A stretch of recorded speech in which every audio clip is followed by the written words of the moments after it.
In a world whose hosts cried out for a replacement to Thunderdome.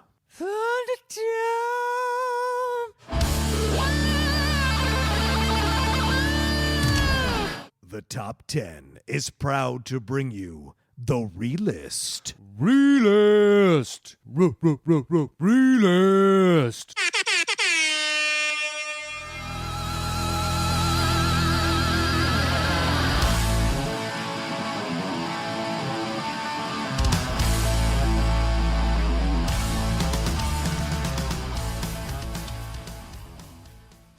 Welcome, everybody, to the latest episode of the Top 10's Relist. Relist. There it is. We're back again with another Relist, which is, of course, supported by our patrons.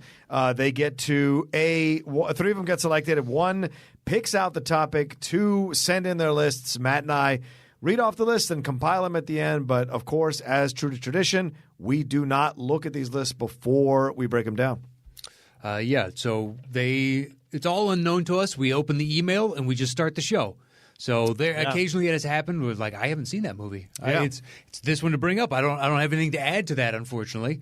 It's very rare. Yeah. And we managed to know by and large the vast majority of them. But you want to barrel right in? Yeah, let's do it. Go ahead. You want to tell them what the topic is or who the gentlemen are? Our thanks first and foremost to Mr. Chris Alexakos Yes. for helping us out with all of this. Him as well as Matt Hasso, Kristen Smith, Joe Ibarra, and Clay Williams. Yeah. All your help is invaluable. Thank you. Alexakos culled this list for us. It is selecting the topic is Kevin Hills, and he chose Tarantino directed or written movies. Oof. And I will take Bernie Knapp. Okay. I will take Frank Montoya. We do it like we do a normal show. I'll do bottom three. John does bottom three, 2, 2, 1, 1, 1, 1. And then we close out and we combine the two lists between the two of us and create the relist brand new for the Tarantino directed, suggested by Kevin Hills. Nice. Uh-huh. You want to go first or second? I chose person. Yeah, that's fine. I'll go first. That's fine. I don't care. Hey, hello, John and Matt. Thanks as always for all the content you give us. I'm glad you guys enjoyed the hats I sent you last year. We did. Was elated to see both shows in Chicago. Thank you for coming, Frank. And while my mother has heard many things, I can attest to the fact that she had never heard anyone talk about making love to her banana bread until after that show hit Patreon. With this list, it is literally degrees of enjoyment. While I have not seen 4 movies in Tarantino's filmography, I have enjoyed everything I have seen and will get to seeing those I have missed when I can. Besides saying that, I will be brief with any comments without further ado. We were going to say something about the banana bread sex? A lot happened that night. A lot happened that night. And there appears to be a recipe below that. There is a recipe below that, which we'll get to later, I think. All right, his number 10 is Sin City. And not on my list. Okay. He apparently directed the scene between Dwight and the dead Jackie Boy. It's slim, but I needed a 10, and I do enjoy this movie. Can't deny he's part of it, so it counts. Sure. We've wanted to do Tarantino for a while. We have. You're like, okay, Sin City, that would have to count kind of thing. Yeah. Unless we did this written and or directed by. Why have we not thought of this? Well, listen, we've thought of a lot of other great topics. We really have. Sometimes the listeners come in and they barrel in with something like, how did we never see this? Yeah. The decade by year, great idea. That was a great idea. Great idea. Yeah, we need to revisit that one soon. We do. We're just going to have to start splitting the atom on that, though. Yeah, probably. True. That's, decade by comedy or whatever else by year. Run out of decades. That's a good point. We will if we start just doing this now. There's only so many decades of film. It's true. Very true. I like this scene. I like this movie. I have the graphic novels, the Frank Miller graphic novels. I never thought this movie could be made into or this book could be made into a theatrical movie, and damn if they didn't do it. It's pretty incredible. Yeah, I enjoyed it. Yep. The hype going into it was, I don't know, I didn't get sucked in as hard as others. Okay. But I still enjoyed it. Yeah. They pull off that entire world very beautifully. They did. In the first one. Yeah. All right, number 9 is From Dusk Till Dawn. That is my 10. Okay, good. Good film. So he just wrote This is Bernie now. By the way, this is my father-in-law. Oh, it is Bernie again. He got picked a second time. This time he ordered them correctly. I appreciate that, with numbers and everything. Thank you, sir. Bernie. We appreciate that. Yeah. And I'm guessing he started at 1 and went down because he put another great movie with a very original twist. Oh. Yeah. Yeah.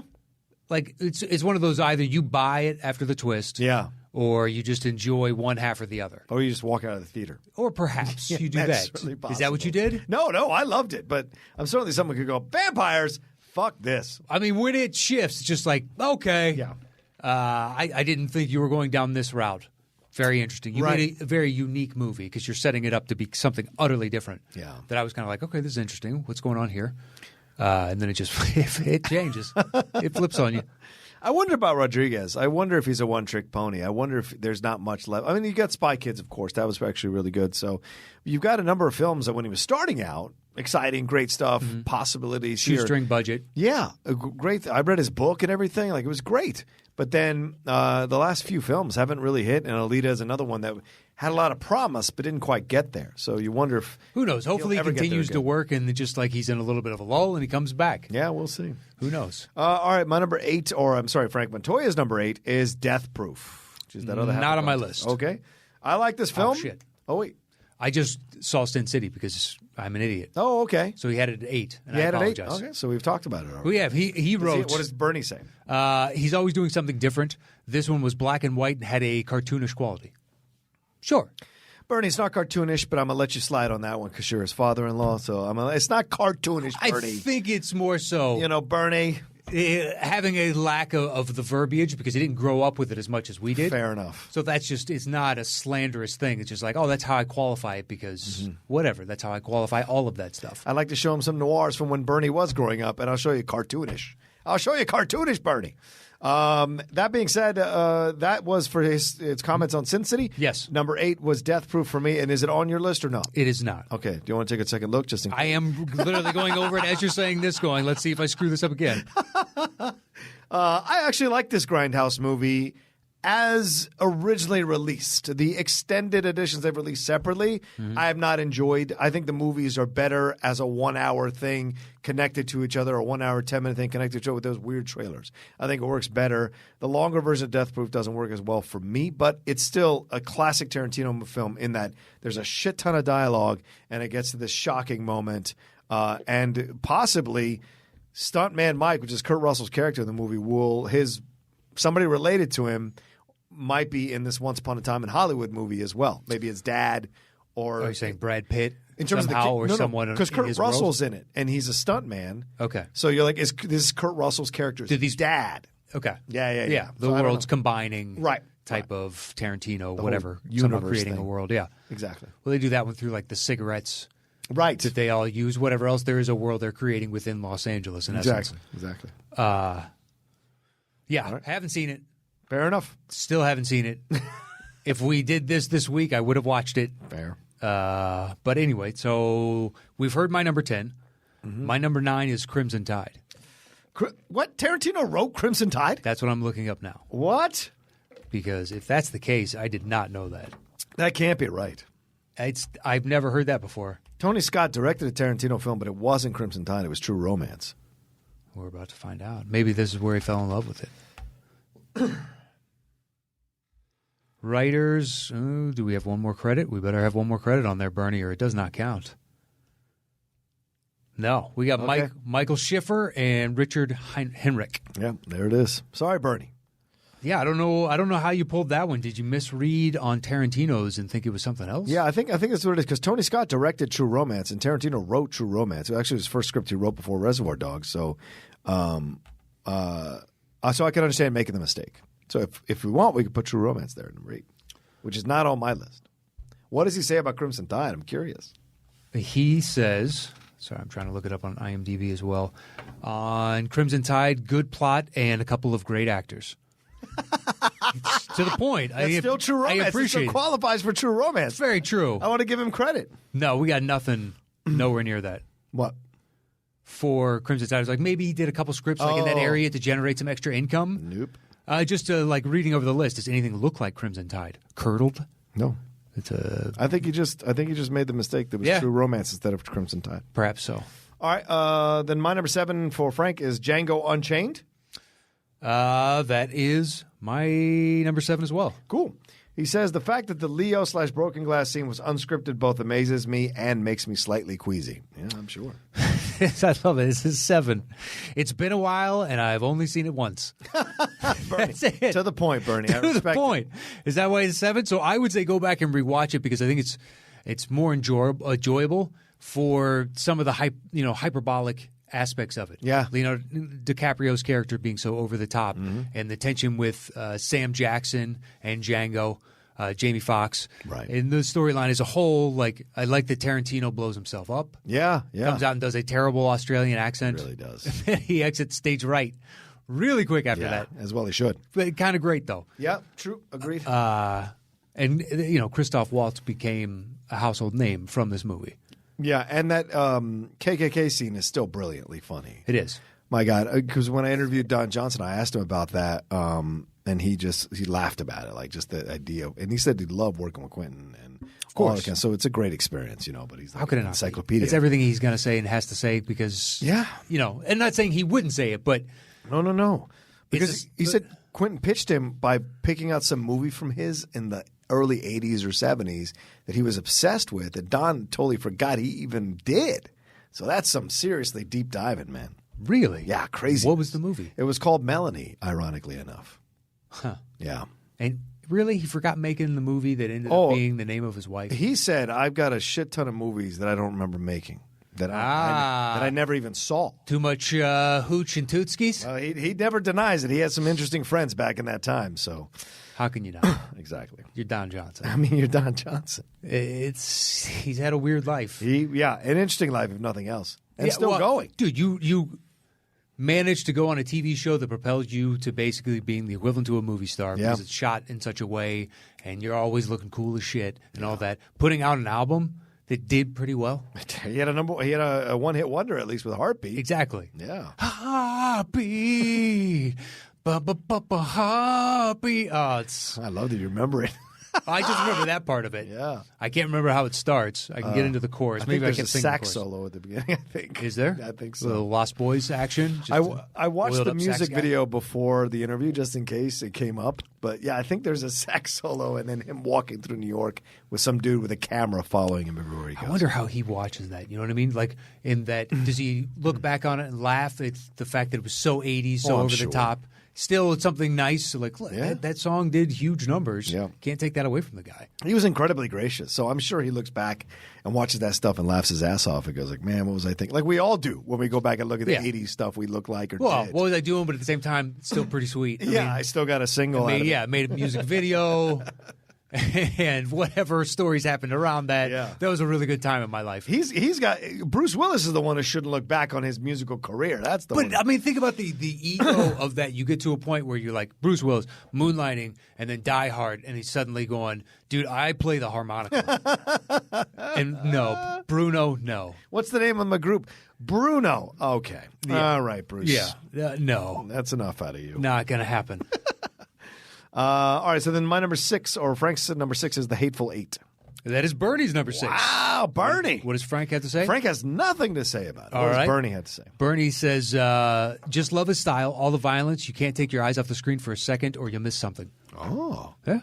That's a good. I think that's the most Bernie's had to say about a film, like incisively, yet on the list. So I appreciate that. I like the film. Still holds up. Still fun to watch. Great dialogue. Great back and forth with everybody. And yeah, that Sam Jackson scene is the reason to see it. The whole flashback to the dudes to Bruce Dern's son. That was genius. I still feel like I don't need the vast majority of the stuff until they get into the cabin because it's 45 minutes before door finally shuts and here are all the characters. Right. Just like, damn it, I want you to get to that because from there on, that thing moves so quickly, beautifully. It's a great ensemble piece. And there's all kinds of great little trivia in there with like Kurt Russell destroying that guitar, and that guitar ended up being it was insured for a couple mil, I believe. Oh, wow. That's a real, so when, God, I always blank on her name. Jennifer Jason Leigh? Thank you. Yeah. Her reaction in the scene when he destroys it on the pillar is genuine in that, like, oh my God, that's the real, like, they didn't swap out. Oh, shit. So, because they had dummy guitars if he wanted to go that, kind of crazy, and it was the real one. Can you imagine being the prop guy that didn't switch it out? It's just, yeah. It's one of those things of, it's you just intuitive walk that, off but the set. There's only so many of those in the world. That's why now there's one fewer. I feel like you just walk off set and never come back. You do.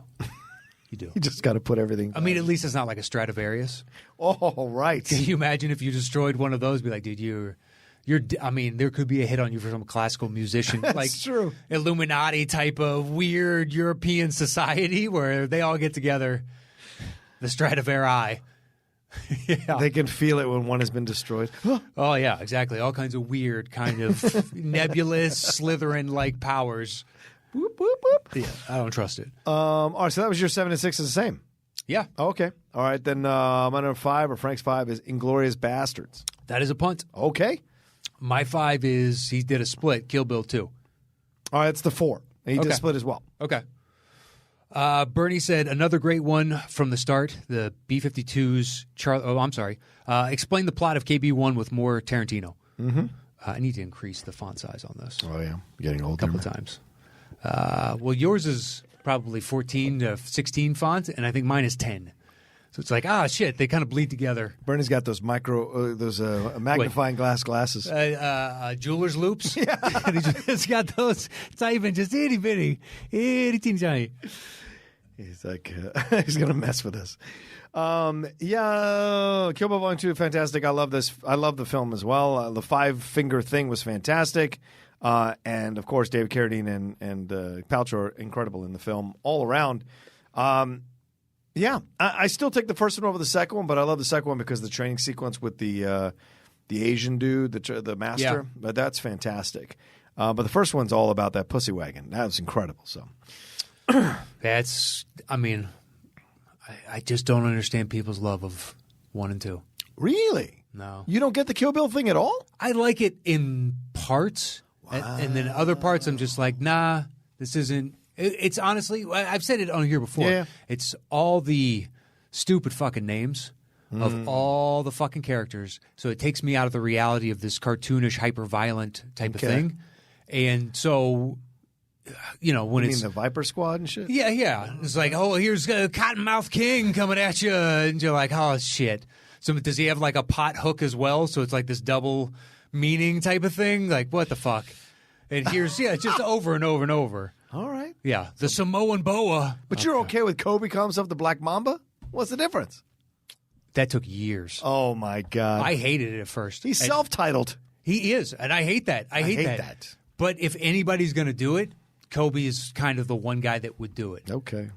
He's Kobe. Yeah, it's true. Very true. Yeah, he's a singularly weird and interesting guy. Yeah, he's going to do his own thing, that's for sure. He is, and now that he's spun himself into some positive public persona, it's absolutely impressive. Yeah, he was the most hated player in his day. A-Rod is the same thing. It's I know. mind-blowing. Both those guys turning it around is insane. It is. It just completely flipped it, and now it's just like, Kobe seems like he's all right. Really? We got so much evidence that isn't the case.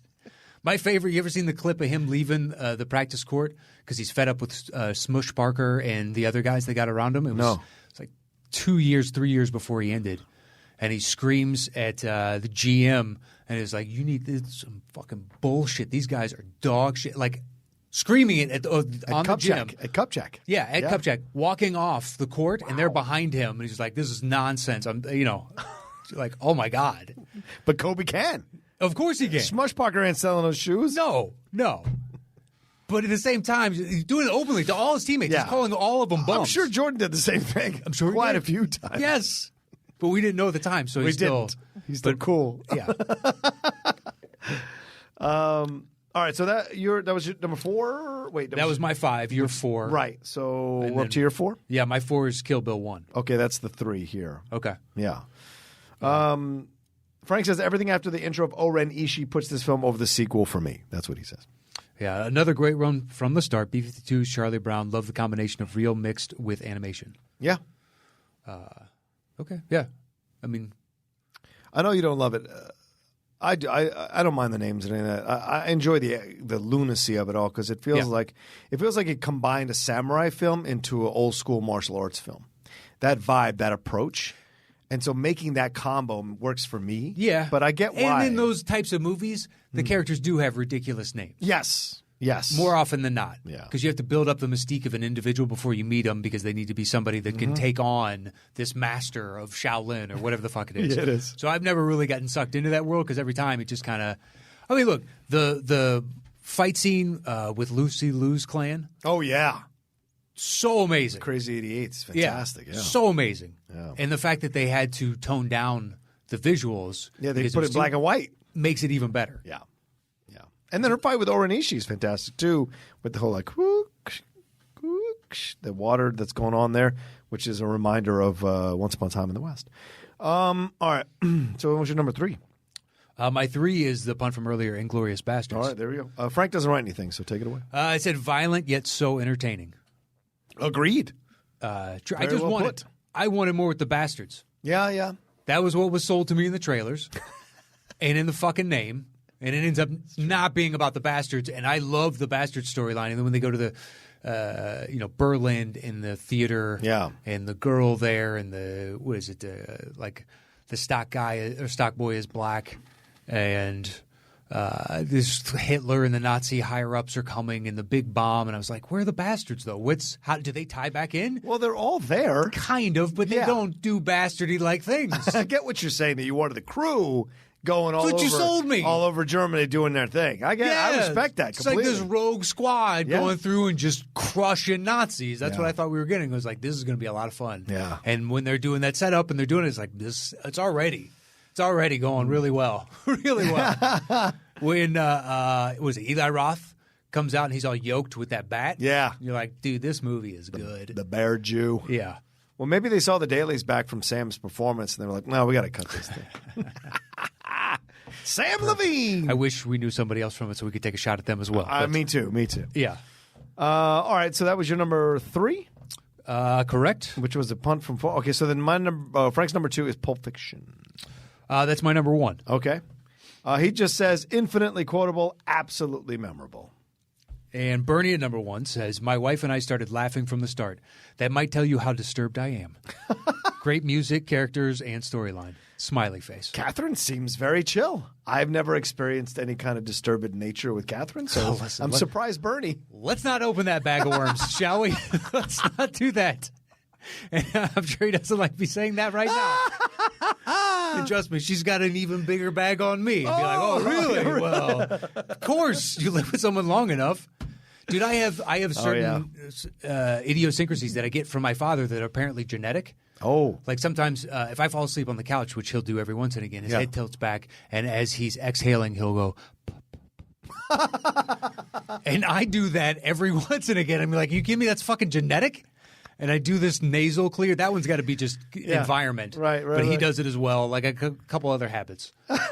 She doesn't like whistling. My dad's a whistler, and so sometimes when I'm working, just make up the tune. You do like to whistle. Sure. That I've noticed, this for sure. Yeah. It's not a negative. Well, depends on who's experiencing it. I guess so. I've never had an issue with it, that's for sure. Me either. I've never heard of, but it's just all whistling. And you're like, okay, I don't whistle around you. At least I'll try my damnedest. I'm starting to now, I'm becoming so comfortable with Lindley that now, I'll belch. Farting in front of her. Yeah. There you go. I never thought that was going to happen. But we were in Palm Springs this past weekend. We're sitting on the couch with a couple of our friends. We've had brisket that's been cooked. Oh, so I got me some brisket. Got a little gas in me and just kind of let it out. And it wasn't smelly at all, but it had to come out, and it vibrated the couch. And she looked at me because she was cuddled up on me, and she was like, babes, what the fuck? And I was like, I'm sorry, honey. I had to let it go. I'll be like, you don't come over here for a second. I didn't anticipate. I'll be honest with her. I didn't anticipate you coming in the room right now. You might want to take a step out. At this point, she just goes, thank you. Because I don't have bad gas, but we live in a small space. I know. Like I was in here, and you were downstairs. Yeah. You were elsewhere. I didn't know you were coming up here. Yeah. I apologize. And, it's vice versa. It happens. That's why we have 2 separate bathrooms, man. It saves both of us because, because I go 4 times a day. So she started calling it the poop factory. It's just the poop factory. So she doesn't go near the poop factory. I respect that. I respect that. I'm a regular guy. I like going. There's nothing wrong with it. Uh-huh. We're human beings, goddammit. Anyway, all right, thanks for that window into our lives. Number 1, Reservoir Dogs from Frank Montoya. He says, I love this movie. I saw it for the first time after Pulp Fiction, but I've always loved this movie just a slight bit more. Thanks again for all you do, gentlemen. Top 10, Boomaye. I imagine this is number 2? This is number 2. Bernie writes, great movie. Sorry, wish I was better at describing why it picked in this order. Which is fantastic. Interesting. That it happened just land as the last thing that he says on this show. By number 2, he's saying, I'm not sure why I'm picking this order. I know. He's finally come around to it. Yeah, I don't understand. Okay. I'm ready to confront it. Yeah. Personally, I have Reservoir 1 and Pulp 2, but it's like, okay, that's a no-brainer to me, 1, 2, somewhere in that order. Yeah. Inglourious 3, sure, if that's your cup of tea. All right. All right. Well, there's the lists from Frank Montoya and Bernie Knapp. Let's do we put want to this say thing. anything about Reservoir? Oh, yeah. Oh, wait. What do you? Oh, well, yeah. Sure. I love the movie. It's still my favorite Tarantino movie. Yeah. Pulp is like 3 for me. I put Kill Bill Volume 1 and Volume 2 as my second favorite Tarantino movies combined. So Pulp is your 4th. Okay. Pulp is yeah, maybe. Pulp is your 4th. I don't know. He shot him as one whole movie. They split it up. And we experienced it as 2 movies. Well, no, and but they got box office receipts for 2 movies. True, it's fair. And DVD sales for 2 movies. But they've shown it as one movie before at the New Beverly, and that's the best experience. But yeah, I agree. I hear what you're saying. Okay, so they showed it at the theater that he owns. Yes. Once in its entirety. As authentic. They call it so that is what you're calling is the definitive stamp on how we understand this movie? They call it The Bride. I mean, granted, he wrote it. He did. He directed it. He, I'm sure, produced it. And he didn't shoot it to be 2 movies. Yeah. Weinstein's the one that came in there and cut it up. Plus puts it in his own theater. Like, this is his stamp on exactly what this movie should be. I fully get it. We just experienced it as 2. You're right. We did. Yeah, I love Reservoir to pieces. It's still one of the greatest debuts of any filmmaker ever. It's to the point. It's fantastic. So that's what I would say. I'm with you. It's going back, you pick up more and more things, and then you can read stuff online and pick up more and more things that we've discussed on here. Like when was it Joe was trying to figure out who hasn't tipped? Yeah, Eli Roth's character rats out Buscemi. Yeah, thereby setting up the fact that he is the rat in this situation. Mm-hmm. And it's like all these little characteristics just built into the dialogue and actions in this small little setting. It's what he's fantastic at. Yeah, agreed. But anyway, yeah. So they're the 2. Let me grab. I got a pad of paper. Okay, perfect. We'll put this thing together. Well, how are we going to do this? We got to flip a coin. We can determine the order. It's okay. Sure. It's us making the. Should we put Reservoir 1 then? I would say so. Okay. Because sometimes we jump certain, choices up. We some do. Lower. We do. All right. So Reservoir. Pulp. Yeah. Where do you have Inglourious? 5. What's your 3? Kill Bill Volume 1. All right, so go Kill Bill. Okay. Oh, yeah, and then Kill Bill 2 is your 4? Right. Okay, I would imagine 3, 5 beats 4, 5. Yep. Yeah. Yeah, so Inglourious goes next? Yep. Yeah, okay. Then Kill Bill Volume 2. Oh, This is an easy list. It is. Then Hateful Eight. Hateful Eight, yeah. And then Django.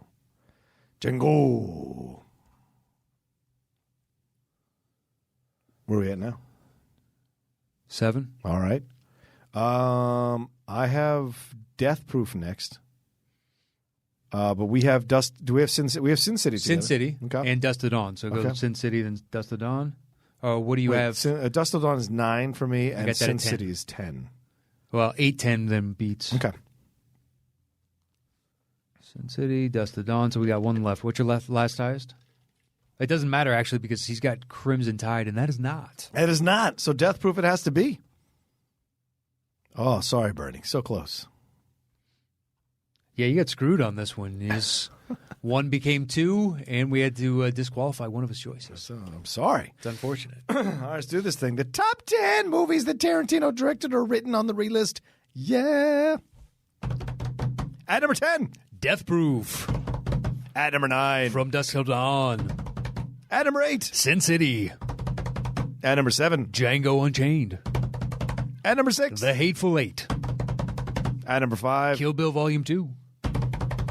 At number 4. Inglourious Bastards. At number 3. Kill Bill Volume 1. At number 2. Pulp Fiction. And our number 1 movie that a Tarantino directed or written is Reservoir Dogs. There it is. Well, our thanks to Mr. Frank Montoya, Mr. Bernie Knapp, and Mr. Kevin Hills. Absolutely. And Mr. Alex Zakos for helping us out with all this stuff. And once again, another shout out to Matt Hasso, Kristen Smith, Clay Williams, Joe Ibarra. Thank you for all your help as well. And to all the patrons that support us across the entire globe. Yep. We have so many different people checking in with us on Twitter and letting us know, hey, I listen to you here, I listen to you there, come to a show here. We love it every time. Some guys listened to us last week on after he got a vasectomy. Oh, yeah, I like that one. Yeah, that was, you said it could go down as your favorite tweet. I think to it the is. show. I think it is. I've never thought about listening to us while you're having a vasectomy. I'm okay with working out. I'm okay with being in the bath. But vasectomy, that's a whole other ballgame. You seem to love it. Now you're against it? No, I love it. I'm saying this is my favorite tweet because I never thought anybody would want to do that. I mean, anything that takes your mind off what I assume has to be pain, although people were chiming in saying, it's not so bad. You just got to stay off your feet a couple of days and be like, I don't know about any of that. It's not so bad. Yeah, it's fine. Yeah, right. But our thanks to everybody that tweets at us or, they're still leaving reviews out there for us. They are. Thank you so much. Yeah, there's one from me, 1, 2, 3, 4, and just keeps going with a random string of digits, almost like it's pi. Okay. On iTunes, five stars. Has great content. There's a massive explanation as to why he or she loves the show. Thank you. Chief Chris, extremely entertaining show, 5 stars. We got tons of them out there. Keep you hitting so us up much. wherever you listen to it. It only helps us gain more traction, come to those cities, et cetera, et cetera, et cetera. Yeah, that's fantastic. And if you want to be part of this, you can do this at www.patreon.com/the-top-10, the number 10 there. Be a part of it. Join the tiers. You get qualified for all kinds. You get the shout-outs. If you go high enough in the tier, you get to pick a topic. Yep. There's so much going down that we're trying to create and do here on the show. So come and be a part of it. And thanks to all the new patrons who have come aboard. Really can't tell you how much we appreciate it. Yeah, we put out, we promised more work, and you guys gave us more support. Yeah. So we can continue doing that, and we appreciate everything that all the support you've given us over the years over at patreon.com/the-top-10 with the number 10. Yeah. And hit us up. Hit me up anywhere online at Matt Nost, MATTKNOST. Find me at The Roca Says, and that's it for this episode of The Realist. The Realist.